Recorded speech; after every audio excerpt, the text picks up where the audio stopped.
And that's why things like this are considered controversial. What we really are saying is we're face to face with something that is telling us we must change. And that creates discomfort in us because ultimately we don't want to change. We want to stay where we are. We want to stay in our comfort zone.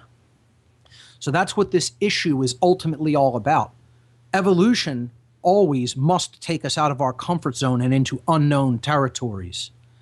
So it is always controversial when proposing behavioral changes to people who have simply done these things in an unconscious state of mind their entire lives and been taught that it is okay and that there are justifications for these practices. We defined Carnism last week as a dogmatic religion, moving on to slide number 9 now, as a dogmatic religion based entirely upon violence. Based entirely upon violence. The main belief system of which is that it is morally justifiable and or necessary to kill animals and eat their dead flesh. I called Carnism last week in no uncertain terms the ultimate expression of domination. The ultimate expression of domination.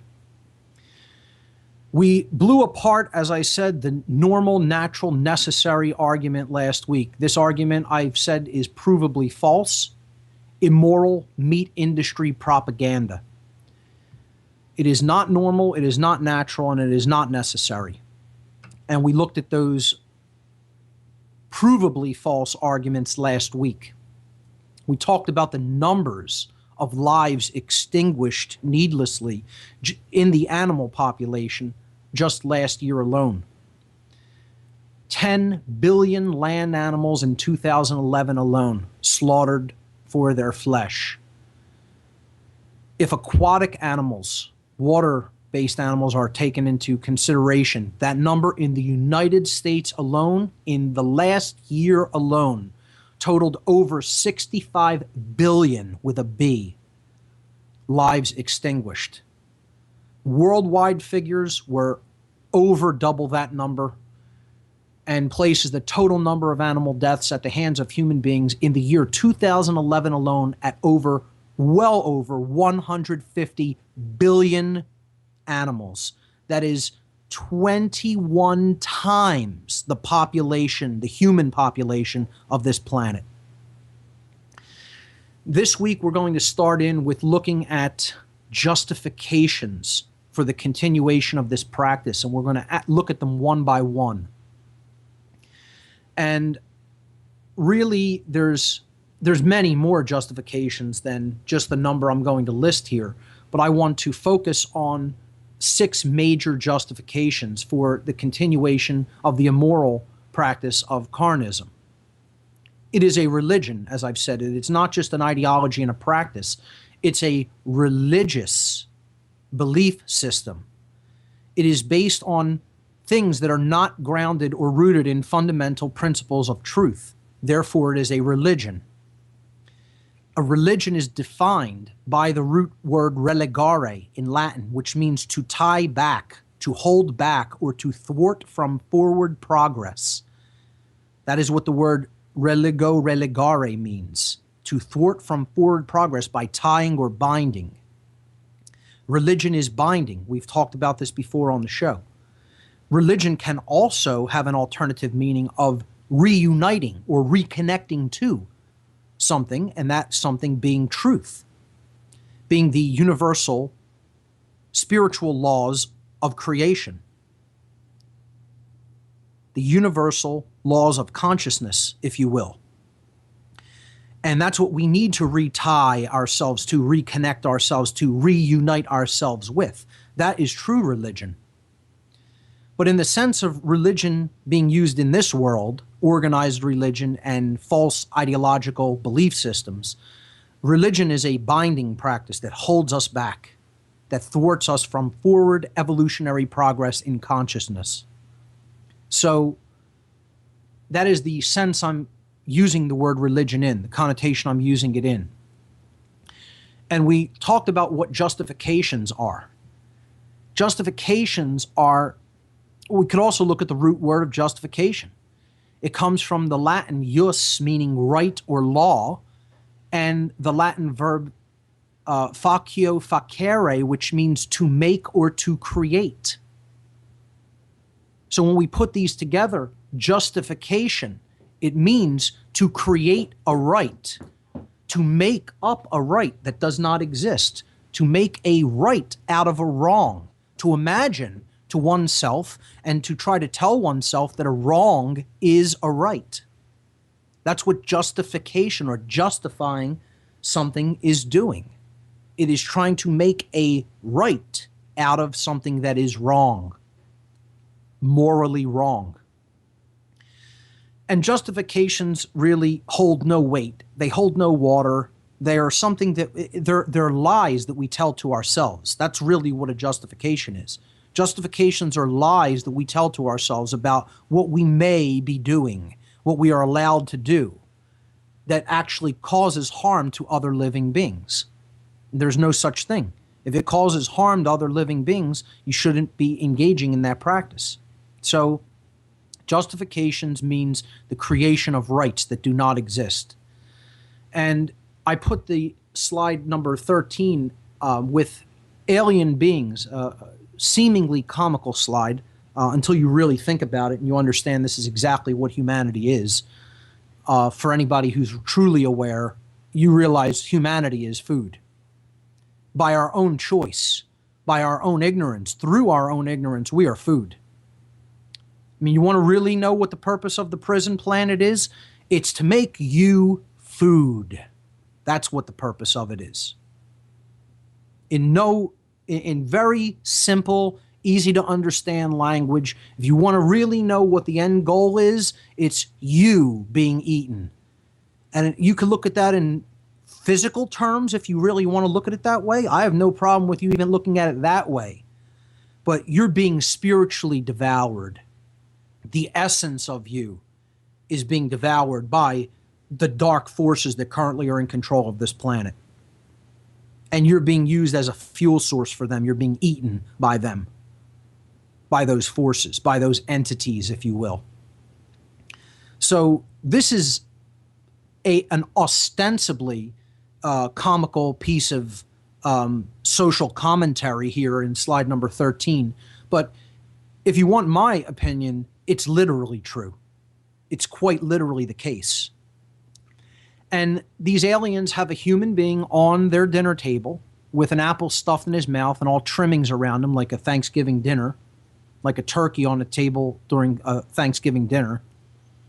And they're all making individual justifications. The 6 aliens who are seated around the dinner table, around the dead human being, are all making justifications for why they feel that it's okay for them to continue the practice of slaughtering human beings and using them as their food. So we'll cover these one by one, and I'll talk about what these arguments really are. These justifications for carnism, which I list on slide number 15. Slide number 14 is simply the etymological definition of justification. So, slide 15 shows these justifications for the practice of carnism. And the first is what I call the apathy and ignorance justification. The we don't really care about them.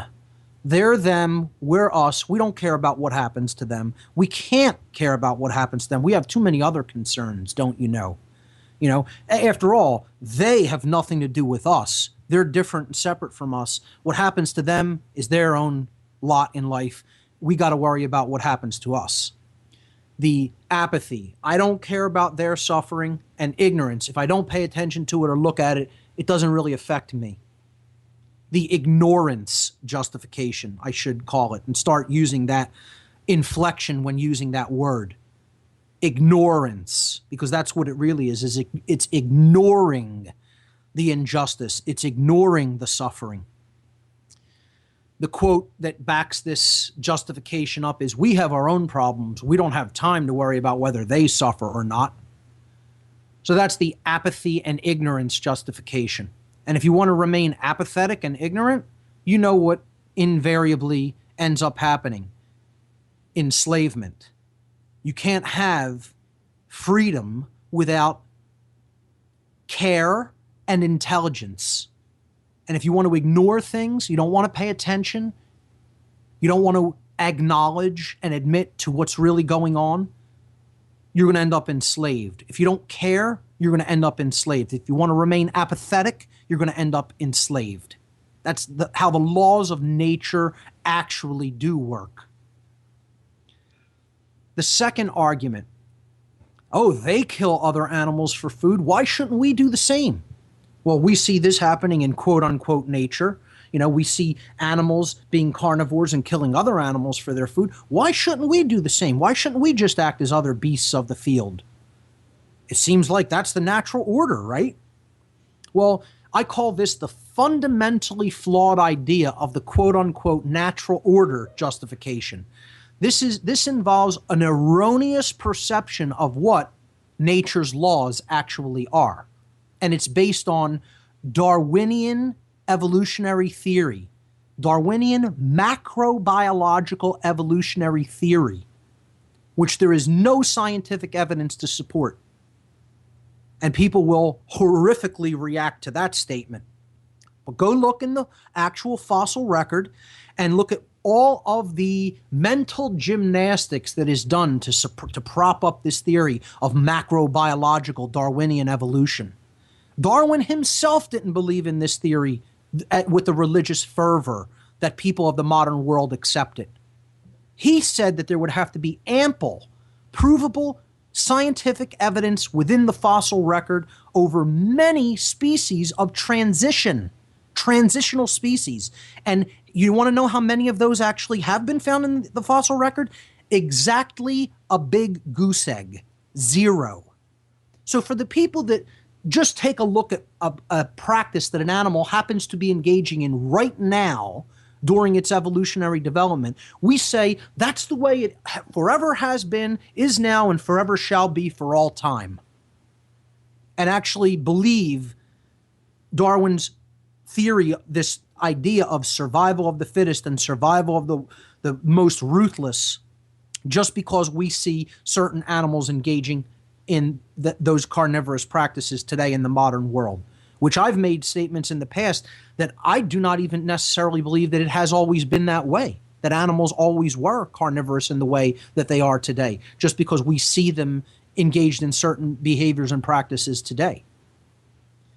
And certainly there is no reason we need to follow an example like that, because we are a higher thought capable being than the animals we're referring to.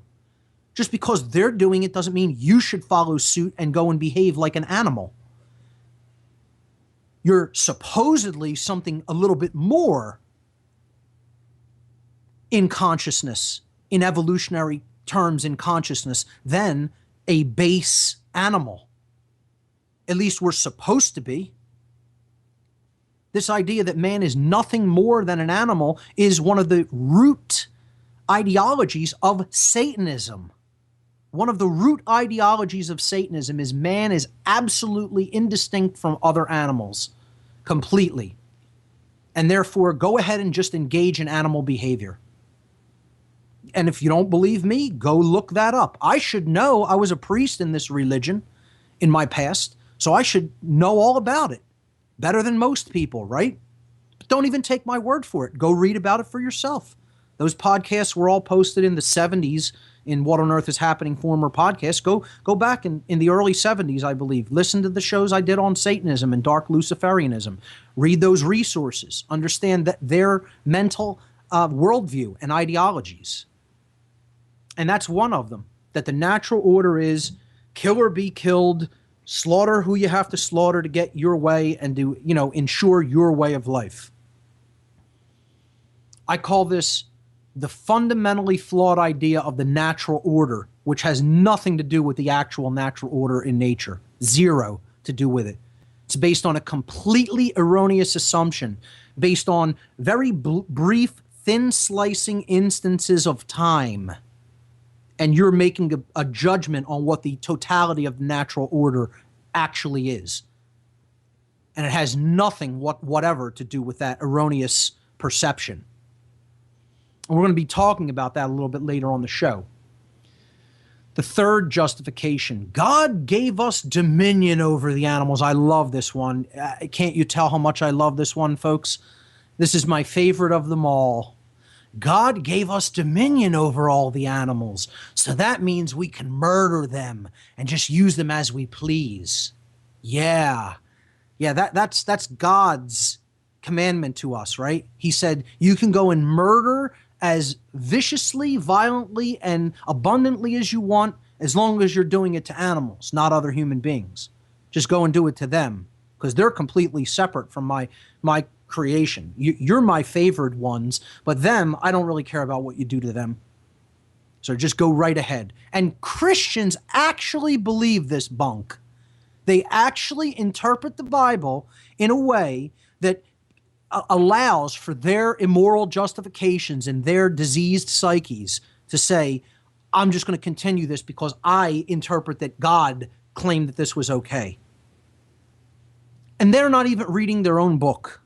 They don't even understand their own book. They don't even understand. They understand the words of the Christ in their own Bible. Zero, less than zero. They have what I call negative knowledge of it. Not only do they have no idea what the actual teachings of the Christ consciousness is all about, but they actually have ascribed things to it which have nothing whatsoever to do with it. And to get back to a 0 point, to a clean slate, would involve themselves digging themselves out of a hole for a long time.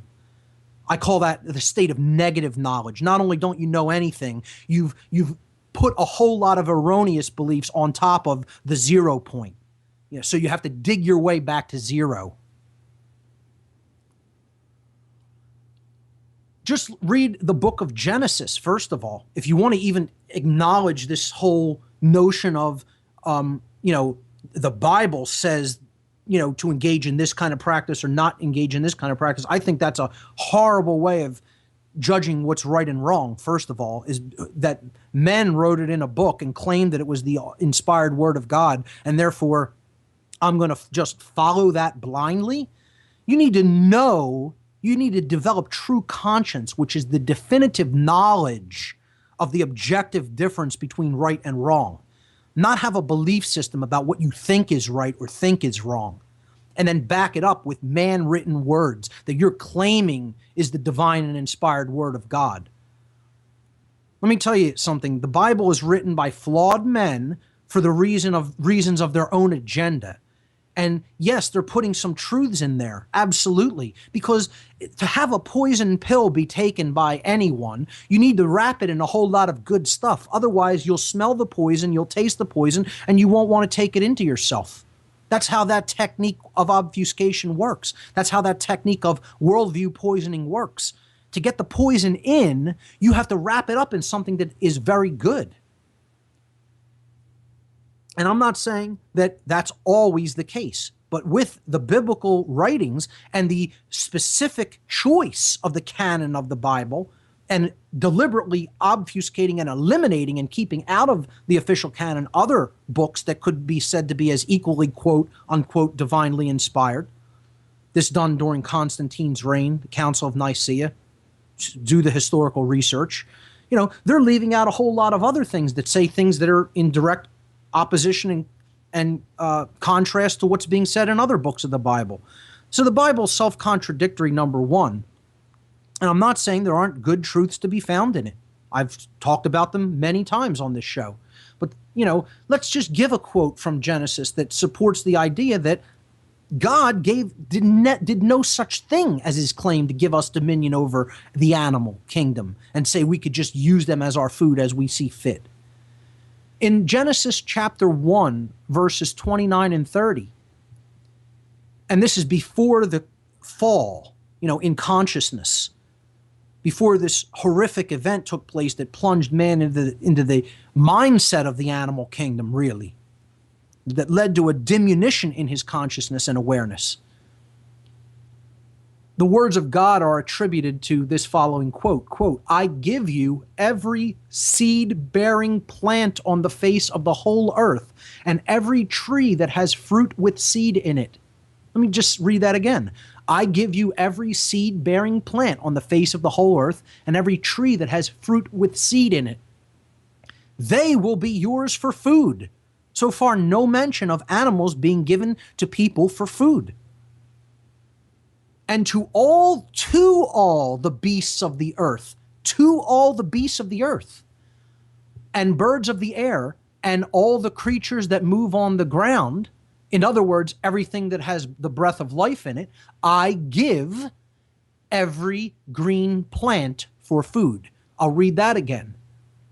To all the beasts of the earth and birds of the air and creatures that move on the ground, everything that has the breath of life in it, I give every green plant for food. No mention of other animals, even to the other animals. No mention of humans eating other animals, or even animals eating other animals for that matter. Zero mention of those practices. So I would ask the quote unquote religious people, they're really nothing of the kind. They're the false religious people. That's why I call this the false religion justification, who don't consider suffering as the main guiding point to bring you to the truth of what actions you should or should not take. If it's generating suffering, you shouldn't be doing it. And I have no problem with the terms you should or you should not. That's part of the New Age bunk agenda, to tell you should never point a finger at anyone else and say you're engaging in something that you should not be. Because why? Oh, that wounds their little precious ego? So you don't want to say anything about it ever? Nonsense. That's another false religion called the New Age movement. Never ever talk about the negative or threaten someone else's belief system. Oh, because the ego reacts, right? Well, you know what? Maybe that's the whole problem. Maybe people aren't speaking enough about the truth and about what's right. And then other people just think, there's hardly any reaction to this. There's hardly any blowback to this. So I'm just going to continue this practice unabated. No one's really calling me out on it. That's the problem, folks. We don't call each other out on our bullshit. That's the problem. This New Age notion of just letting people do all the harm that they want, never say anything to them, never bring up the negative, never call somebody on the things they should not be doing is nonsense. Nonsense. And anybody teaching that is a false spiritual teacher. So I call this argument the false religion justification, because it's coming from these completely erroneous notions of religion and even what their own books have told them. And yeah, you can find contrary things to the quote I just read you out of Genesis. Fine, you're going to find contradiction in the Bible. You want to know why? It's a man-written book. Again, to justify human agendas. And they put a lot of spiritual truths in it so that people would accept it, but also in doing so accept the other stuff that they were throwing in the mix. And if you don't understand that that's what the Bible is, you're very, very naive. Very naive. Or just trapped in that modality of mind control called religion, which we talked about. And you don't even understand the astrotheological underpinnings of world religions. Go back into the earlier shows and pull up the podcasts on astrotheology to look that up, to understand that. So the next argument, the next justification in favor of carnism. Don't worry, this one was killed humanely. Let's think about that. Just think about these words. Killed humanely. I can't figure this one out. Let's try it again. Killed humanely. Yeah. These are complete antitheses of each other. They're diametric opposites. Treating someone humanely does not involve killing them. So these are polar opposite words, and yet you're using them back to back in the same sentence, trying to get them to mean the same thing. I call this, it's not what I call it, it's Orwellian doublespeak. So this is the 1984 doublespeak justification. You could put two diametrically opposing words together and then in your cognitive dissonance attempt to get them to mean the same thing. Killed humanely. Right. Keep believing that, folks. Keep believing that. Because killing is a humane practice. It can be done in a humane way, right? You're taking someone else's life without their consent, but you could do it in a humane way. Keep believing that. Keep lying to yourself, in other words. The next justification is I call this the separation worldview justification. The idea that we're all separate and opposite, and opposing in nature. And, there are beings that think like us, so then we should treat them like we are, like we want to be treated. But anything that's not like us, this is alien or foreign to us. Well, we should treat that with disregard, or that gives us the permission to treat it with disregard. Not necessarily that we should, but if you happen to start treating it with disregard, well, that's okay, because they're not like us. They're not the same as us. The phrase here is they're not conscious or aware like us, so it's okay to kill them for food. And then people will bring the opposite of this argument in as actually, I've heard this brought up as a justification for continuing to eat meat, saying, well, you eat plants. Plants are a form of life. And we're going to directly address this today. This notion of, well, since plants are a form of life, it's equally as wrong to consume them and make them a part of your diet. And people will actually use that justification and say, well, hey, if you're going to eat plants and it's wrong to eat them, why not just go right ahead and eat animals anyway? And there's no real difference. Well, there is a difference. There is a difference. And if you understand the laws of assimilation, if you really understand the natural laws, the true natural order that does exist here, you would understand, yes, we can at this point in our evolutionary development consume plants for our sustenance. I would say at some point when you move to be as evolved that you would not need plants as part of your diet, that the physical vehicle would be so light or so non-physical that you would not need plants, then I would even go and make the statement, now you shouldn't be eating plants. Let them be. If you can live on breath, live on breath. If you can live on light, live on light. And these things are possible. Not everybody is at that point in evolutionary development. I would say the human physiology is at the point of development where we can live without eating animal flesh, dead animal flesh. And I don't even see really there being any point in time where we could not have, where the practice of carnism was necessary. I don't really see there being any time when that was the case, that it was necessary to do what we're doing to animals, that is completely poisoning the field of consciousness and energy in which we're all living. And then finally, the no justification, as I coined it last week, or in other words, the truth, also known as simply the truth. And that is, well, I do feel bad about what I'm doing here, but I could never give up my meat, quote unquote, my meat. It's just way too tasty. It just tastes too good. I'm too addicted to it. I could never develop the willpower to really change who I am and desist in a practice of violence or violence by proxy, which is what carnism is. And those are really the justifications that we use to try to create a right. That's what the word justification means. Creating right, making a wrong into a right. Of course, this is an illusion. It can never be done. It will never be done.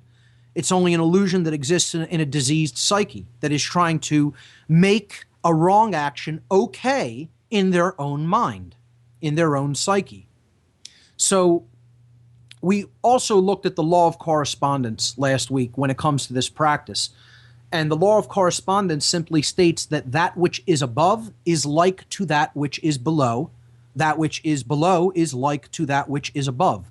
Or in other words, the universe is self-similar across all scales, across all sizes, and I would suggest modalities of behavior. It is also self-similar. Meaning if we continue to create chaos, chaos is going to be generated for us by something that is above us in the real, quote, the real natural order. Okay?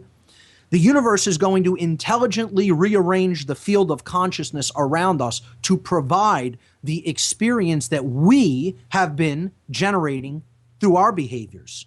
And it's going to reflect that experience back to us so that we will learn the lesson that, hey, it's not okay to behave like this. We should not be engaging in such practices. And people look at the image that I presented and they think of it like, oh, well, that's just the natural order. Oh, life eats life. And, you know, a little bit, life that's real small gets eaten by something that's bigger, and then that gets eaten by something that's even bigger. No, that's not the natural order. This is the Darwinian notion of the natural order that is a religion that is based on dogmatic religious belief systems. This is not the real natural order. This is not what nature does. This is chaos. This is the state of chaos. It's the exact opposite of order. Things, everything eating everything else. That's chaos, ladies and gentlemen. And that's chaos that we have created by not saying no to this condition. This is a condition. It's not the natural order. It's not nature. There's a difference between the human condition and human nature. We've talked about that ad infinitum on past shows. In natural law, when people say, well, animals eat other animals, so why shouldn't humans do it? It seems like it's natural. Human beings, because of the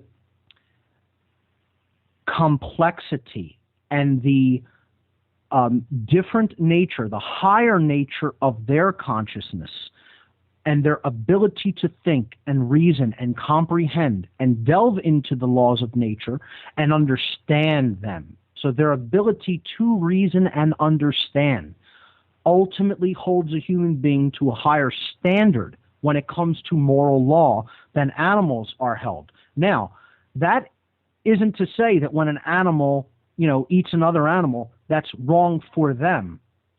We are held to a higher standard because of our higher consciousness. So natural law is going to have an effect upon us for doing that. There is also another consideration to take into account when it comes to this, and something that has been hinted at in ancient writings, that it is very possible that perhaps even in the quite ancient past, or maybe even not in the so distant ancient past, but in the near ancient past, that this even was not always the case for animals. People believe in this linear progression, that species cannot fall from a place that they once were, from a higher place they once were. We have this erroneous notion through archaeology and anthropology and other sciences who haven't really seen the full picture in scope about how cycles of time work, okay? And people think we're moving in a linear progression from less advanced to more advanced, and nothing could be further from the truth. We have seen higher places of our civilization, we have seen lower, and time moves in cyclical progressions that are not, we're not bound to those cycles, but they are tendencies, and our choices will ultimately determine what we experience as a result of those tendencies and how we react to those ebbs and flows in time, of those cycles of time. There is a high degree of probability and a lot of evidence through some ancient records that animals were not even always at the base level of consciousness that they were at, and perhaps did not engage in the types of practices that they engage in what we call the natural kingdom, at some past moment in time. So animals may not even have always been like this. We're looking at their current condition and just accepting the notion just because we see it like this, and for as long as we've been paying attention or keeping records in the modern world, believe it has always been like this, and therefore that is how it always should be. Again, this directly relates with worldview. What you believe we are or are capable of becoming.